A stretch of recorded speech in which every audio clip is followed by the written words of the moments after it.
thing done. So in 2020, we were introduced to a word. We'd probably heard of this word before, but it became part of our everyday vernacular. And that everyday sort of word now is pandemic. And so we are all very well aware of that, but I have a theory, and the theory is in the process of the pandemic, what it did is it kind of poured gasoline on an already existing pandemic in our culture, and that is the word and the term that I'm going to use is anxiety.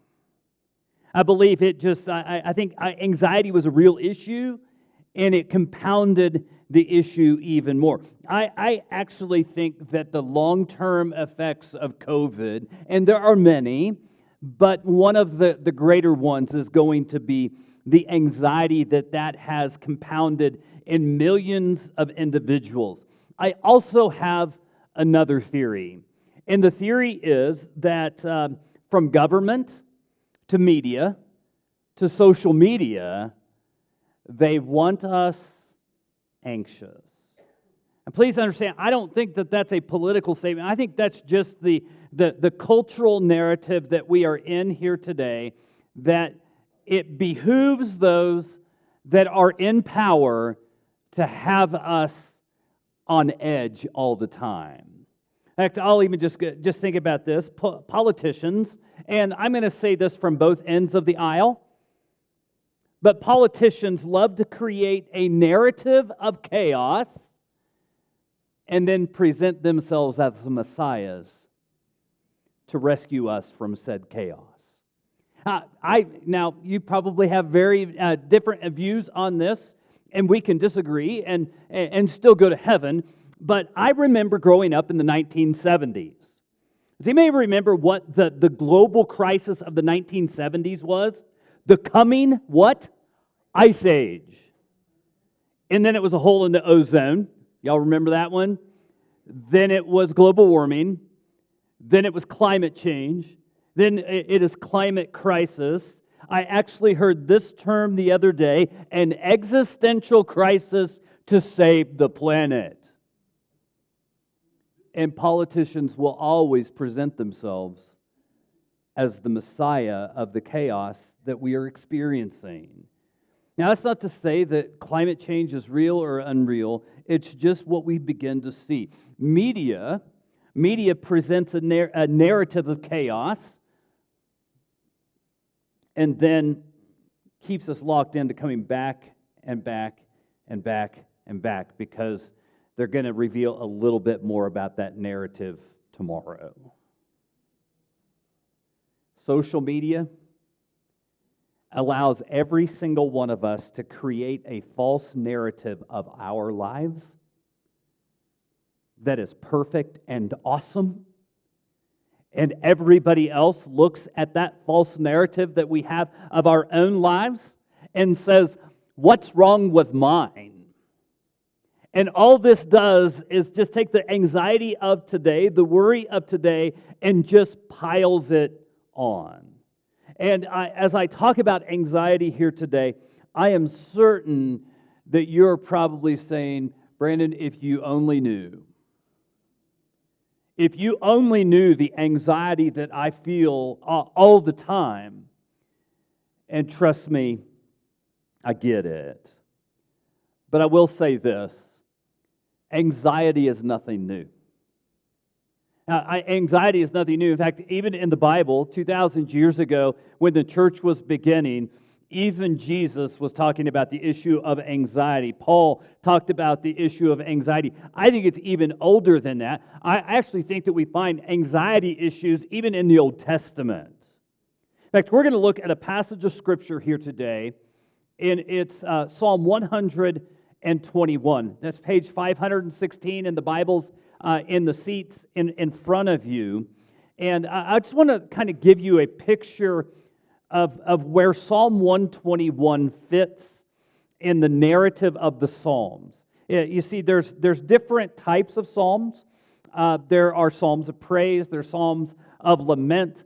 This fits into what is called a psalm of ascent. In fact, there's actually Psalm 120 through 134 are in the category of psalms of ascent. You see, the city of Jerusalem was set on a high hill.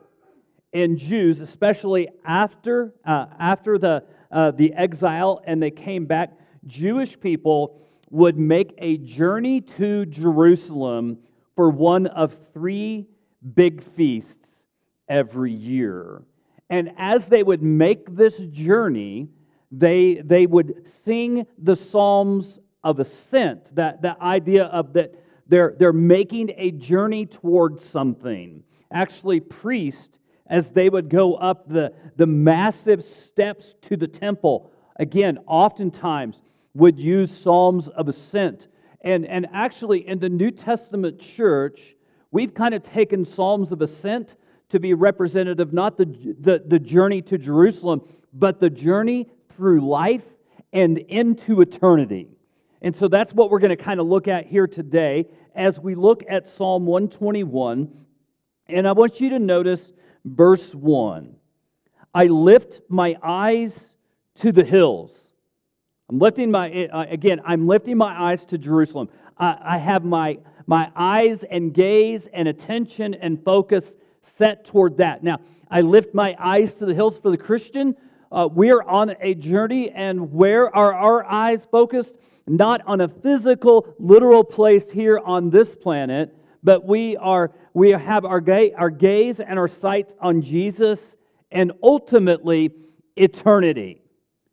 But that idea and that anticipation of focusing in on the end of the journey is also met with anxiety from where does my help come?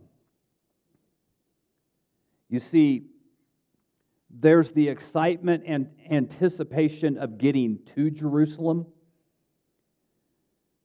but there's also the angst of what might happen on the way. And I think that's a perfect parable for our walk with Jesus. We know that today is not the end. Whatever is going on in our world today and however the wheels are coming off is not the end, but there is an end, and Jesus wins, and we can hold to that, but there's still anxiety of, but what is it going to be like until that happens? What's going to happen to my kids? What's going to happen to my job? We have all of this anxiety of what will happen in the midst of the journey. And here's what happens, because we have this tension. There's the anticipation, but there's also the anxiety.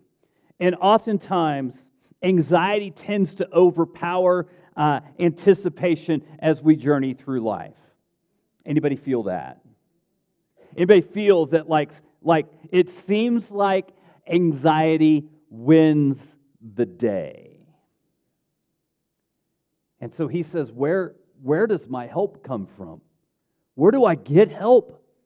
Where do I get help on this journey? And folks, I understand this is a loaded question. Because I think if you were to ask people, where does your help come from? There are going to be many in the narrative of our culture. If you go into Barnes & Noble, even if you go into a Christian bookstore, oftentimes the largest section of books in a bookstore is called self-help. So whatever it is that you're going through, our culture says the answer is inside of you. And I have to say, if the answer to everything that is wrong with our culture is inside of me, we're toast. Really, we are. And that's true of every single one of us. Next year is an election year. Oh, let's just be honest.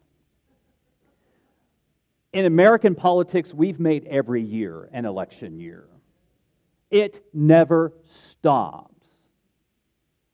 But next year, it's a biggie, right? And people will buy into the fact that if my guy or my person just gets in office, then all will be right with the world. All will not be right with the world. Financial advisors will say it's in your pocket. Financial advisors will say if you have enough money, that's all the help that you need. There are many within our social structure today that will say if you don't like yourself, then change yourself. And the change yourself is not go buy some new clothes. It's not get a new haircut. It's not go pamper yourself.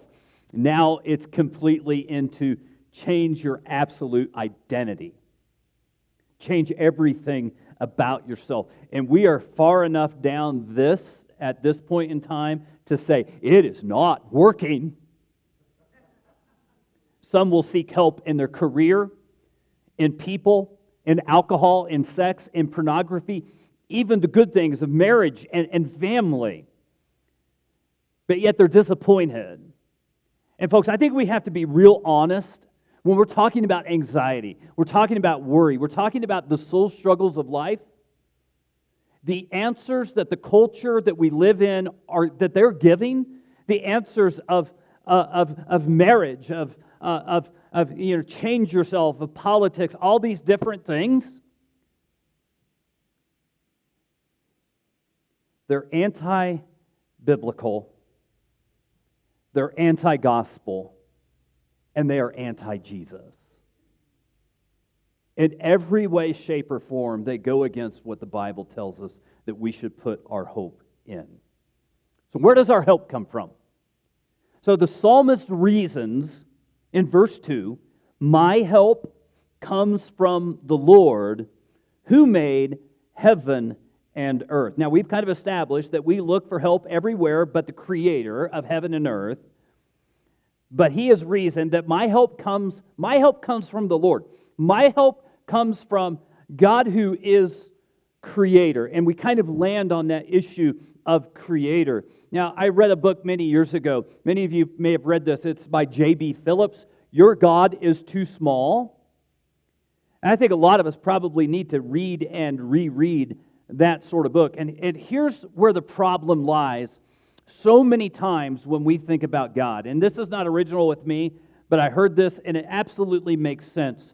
So many times we view that like we're this, and God is simply a little bit better version of ourselves.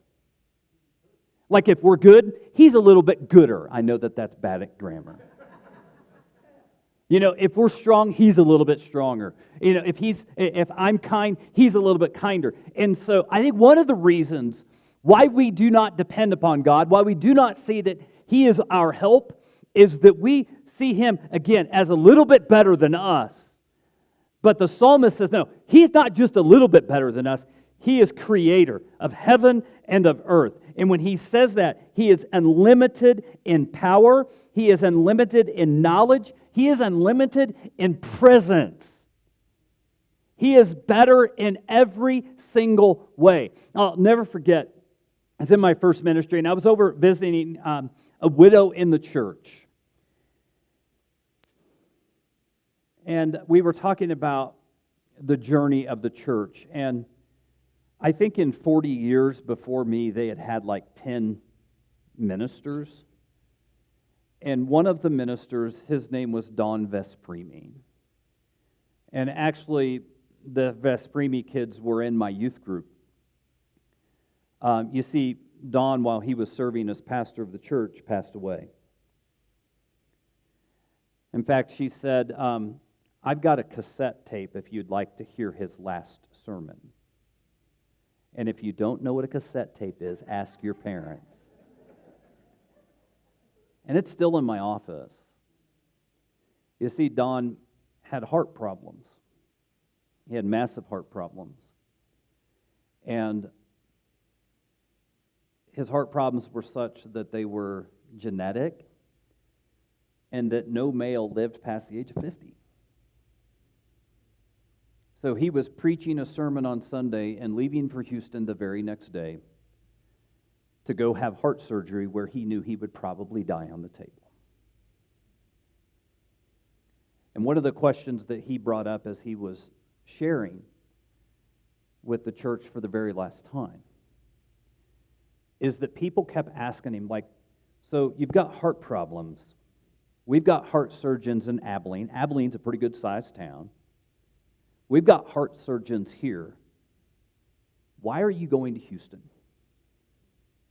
Now, if you know anything about heart surgery, there's a doctor that was by the name of Dr. DeBakey. He was like, everything that we have in cardiology today kind of has its ancestry in him. And he was a pioneer of open heart surgery. He was a pioneer of this kind of medicine. And I remember him saying this, when my life is on the line, I want the master, not the student. And the psalmist is saying, when I'm on my journey and I'm freaking out at what might happen, I don't want the student. I want the master. I want the creator, the originator of everything, because he knows how I'm made. He knows how I tick. And so I'm going to depend upon him. And then he kind of explains it all. Now I'm going to be very honest with you. There's a reason why I don't preach from the Psalms very often. There's pretty much a reason why I don't preach from Job all the way to Malachi very often. Because most of that is poetry. In fact, it's amazing to me how much of the Bible is poetry, and Brandon Shaffer's mind does not do poetry well. But poetry is absolutely a gift from God. And so I'll just give you a couple of items as we read on. Here's a couple of hints on how to read poetry in the Bible. Look for repetition. Look for words that are repeated. Look for ideas that are repeated, and that will help you kind of get there. Also, with that, look for patterns. And I have those books that actually help me find the patterns because I don't think I'm smart enough to get them there on my own. And so there's kind of a rhythm that kind of takes place in the song. And so when you're looking at repetition here, as we're going to kind of read on, and the version that we are in here today, you're going to notice keep or keeper or keeps 6 different times. When you see that much repetition, that means that this is an important concept. And this whole idea is that keep is watch and protect and guard and pay constant attention to. From a noun perspective, it is a watchman, a guard, a protector, and a keeper. So that repetition comes here, but there's also the pattern. And let me just kind of share the pattern as we kind of dive in for the rest of this here this morning.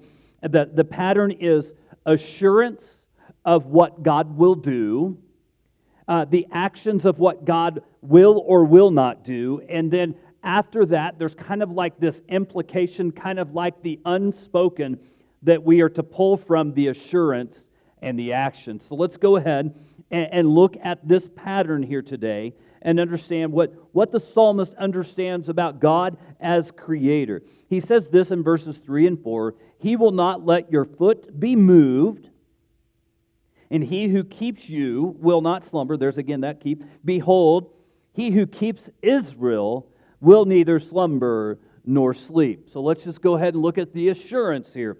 The assurance is he's not going to let your foot slip. Now again, poetry kind of takes on the, where it depends upon imagery here. And you're probably thinking, well, I fell the other day. And so basically what the imagery here takes kind of the physical patterns of life and makes it into a spiritual concept. And they are on a journey, and falling and slipping and so on like that are a real possibility. But danger is also a real possibility as well. Not being able to get there is a real possibility. Sickness is a real possibility. But then it says here, like they're on a journey, they're taking steps, and it says that God neither slumbers nor sleeps. How many of you find that that's a comforting thing to know that God's never nodding off? All right? I love the picture even in 1 Kings where there's the battle of the prophets of Baal and Elijah the prophet, and he's like, maybe he's in the bathroom. You know, God never takes a break, right? And I think about this. I have 4 kids. All 4 of my kids are incredibly, incredibly different. I had one who was busy and hated sleep. He's our oldest. He would actually poke himself in the eyes when it was time to go to sleep at night as to not go to sleep. Makes no sense whatsoever, but it did to him. Our daughter was a climber. She just, anything that she could trek up, she was going to do. Joel, he is omnipresent. You turn your back, he's like right here. You turn your back, he's over here. He wasn't really destroying anything. He was just inquisitive. And Seth, you know, big Seth, curly hair Seth, he was so destructive. He was quiet, but he would just tear stuff up. Now, I've got a grandson. His name is Austin. And Austin is in one tiny human a convergence of all 4 of my kids. In fact, I got a video last night. Zach sent a video. He had given Austin a bath, put his jammies on, got him ready for bed, turned around, didn't see where he was. Another one of the siblings was taking a bath. He was back in the bath, fully clothed. I mean, just having a blast. Got him out, started to change him, pooped on the towel. I mean, it's like, this kid, if you turn your back, if you take a nap, right? If you take a nap, he will dismantle your house and burn it down while you're catnapping. God never has a need to rest or sleep. And therefore, his eyes are always on us. And the implication is God watches over the steps of your journey. So don't be anxious. God watches over the steps of your journey, so don't be anxious. Let's look at verses 5 and 6. The Lord is your keeper. There's that word again. The Lord is your shade on your right hand. The sun shall not strike you by day, nor the moon by night. So again, let's talk about assurance. God is your shade at your right hand. Now, we know a little bit about the power of the sun in the state of New Mexico. It's kind of one of those weird things. Like, it can be like 50 degrees outside, and if there's no wind and you're in the sun, you feel like you're on the surface of the sun. And it can be 90, right? And if it's like you go into the shade and you're not in the sun, it feels like you're on the North Pole. It's kind of how, like, and it's kind of a unique area of the world like that. But he's talking about the protection of shade. And shade is nourishment. It is provision. It is comfort. It's guarding. It's protecting. And then he says, okay, so this is the assurance, but here's what God's not going to do. God's not going to allow the sun to harm you by day or the moon by night. Now, I'm looking at this going, yeah, I've gotten a sunburn before, never gotten a moonburn. I've never had to squint because of the moon, right? Last time I went to the eye doctor, he said, you need to start wearing sunglasses more because I'm starting to get cataracts. Yay, right? The moon's not causing that. So, what's the deal? Again, this is poetry. Kind of like Psalm 23, the Lord is my shepherd, I shall not want. He makes me lie down in green pastures. He leads me beside quiet waters. You know, all of those things. Basically, it's a big, giant picture of saying God is with you and He's going to protect you. But when He says that He will not let the sun harm you by day or the moon by night, day and night is the totality of time. Day and night is the totality of the day.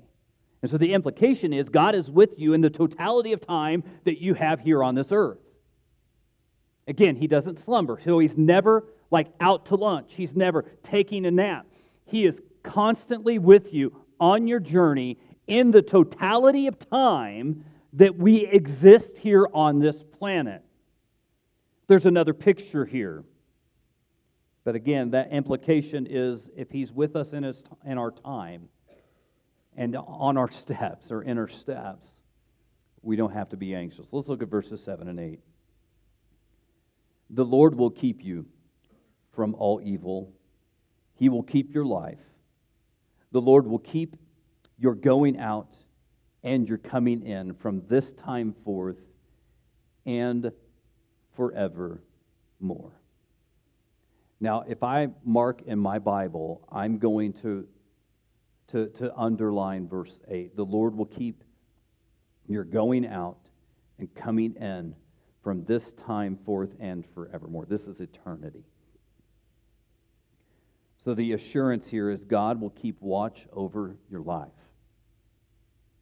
He's not going to allow evil to destroy you. Now, you can invite evil in, but if you do that, don't blame God. He has provided provision in His Word to protect us from evil.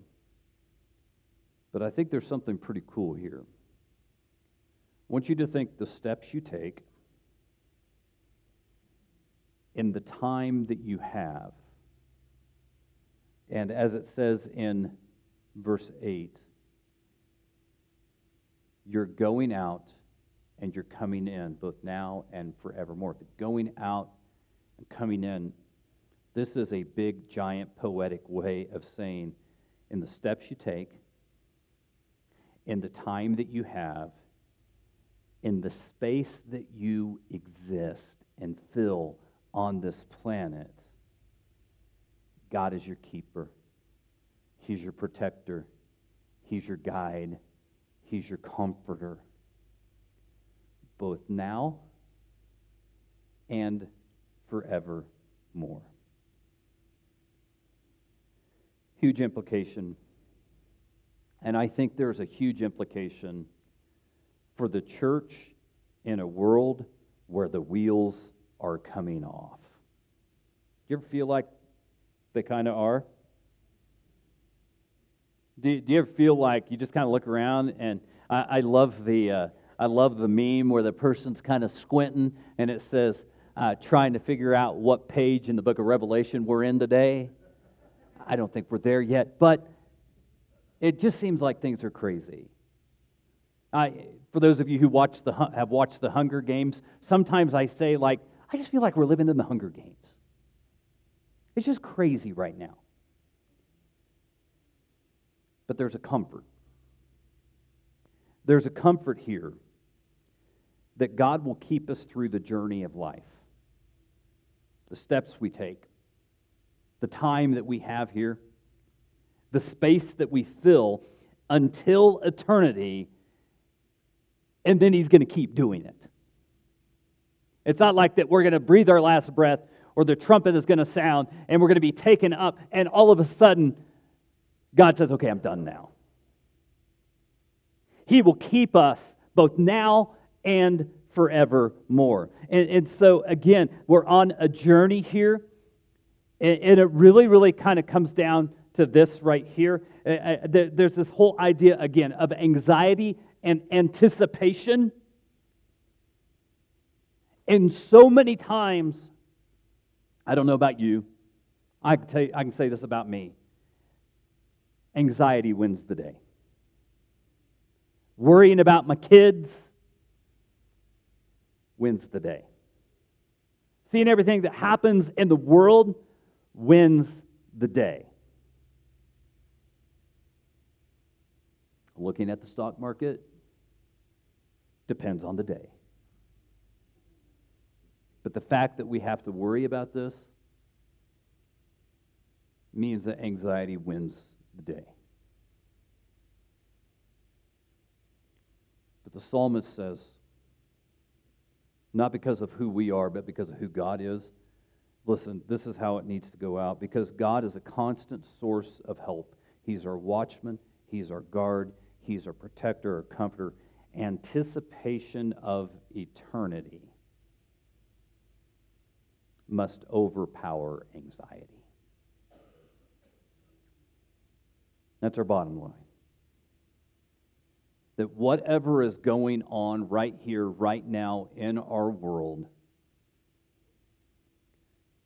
listen, is nothing compared to the future weight of glory that awaits us. That there is going to be a day, I say this at every funeral I ever do, I always read from Revelation where it tells us that there will be a day where He will wipe away every tear from our eyes. That there will be no longer death or pain or anything. That former order of things is going to pass away. And the reality is, whatever today is, and for today, for many people, it is going to be a lousy day. But there's a promise that there will be a day when there will be no more days like today. And so we hold out to the hope, not that things are going to get better here. Things are going to get worse. We hold out not to the hope of if we get our guy in office. We hold out not to the hope if this illness would just go away.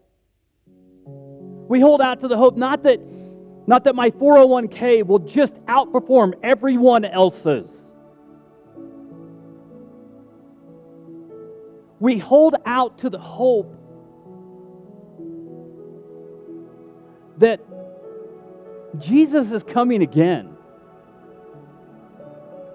And that until that time, God is going to protect His church. He is going to guide us. He is going to guard us. And really kind of comes down for me is, am I going to let Him? You see, Psalm 121 is kind of similar to what Paul said in 2 Corinthians chapter 4. For our present troubles are small and won't last very long.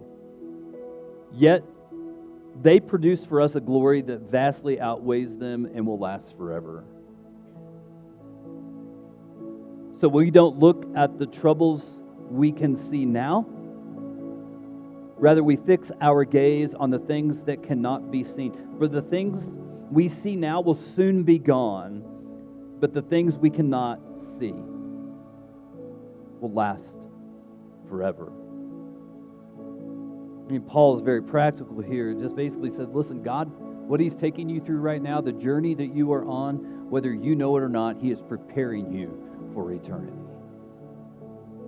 He's preparing you for, I'm not going to say it like the Southern preacher, but maybe a little bit, for glory. Okay?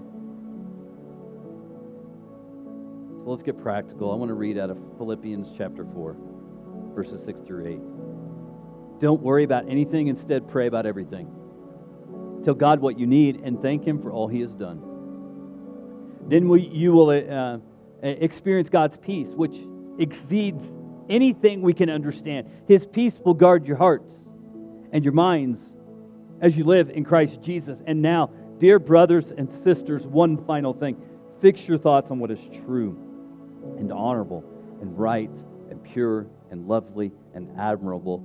Think about things that are excellent and worthy of praise. So we usually do a head, heart, hands. I'm going to switch some things around as we close here today because I guess I'm the lead guy and I can't. Actually, Scripture mandates it. Turn your eyes upon Jesus. There's an old hymn. O soul, are you weary and troubled? No light in the darkness you see. There's light for a look at the Savior and life more abundant and free. Turn your eyes upon Jesus. Look full in His wonderful face, and the things of earth will grow strangely dim in the light of His glory and grace.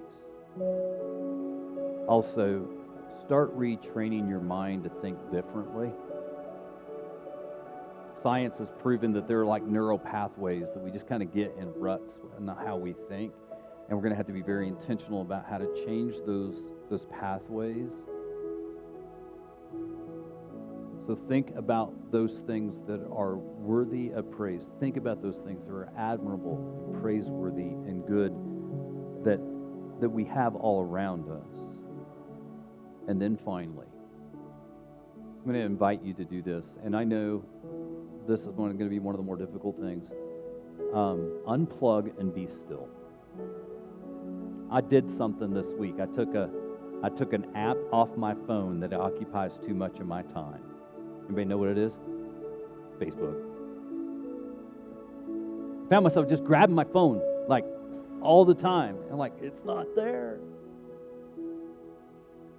But by the end of the week, it was kind of liberating. It was kind of cool.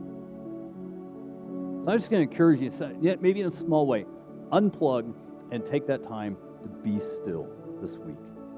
To listen to God, hear from God, ask God, to fill your mind with things that are not about the things of this world, but the things of eternity. Will you join me in prayer? Father in heaven, thank you. Thank you so much for the gift that you have given us, and that this world is not perfect, because if it were perfect, we would not have to rely on you. So we turn our eyes to Jesus. Thank you in his name.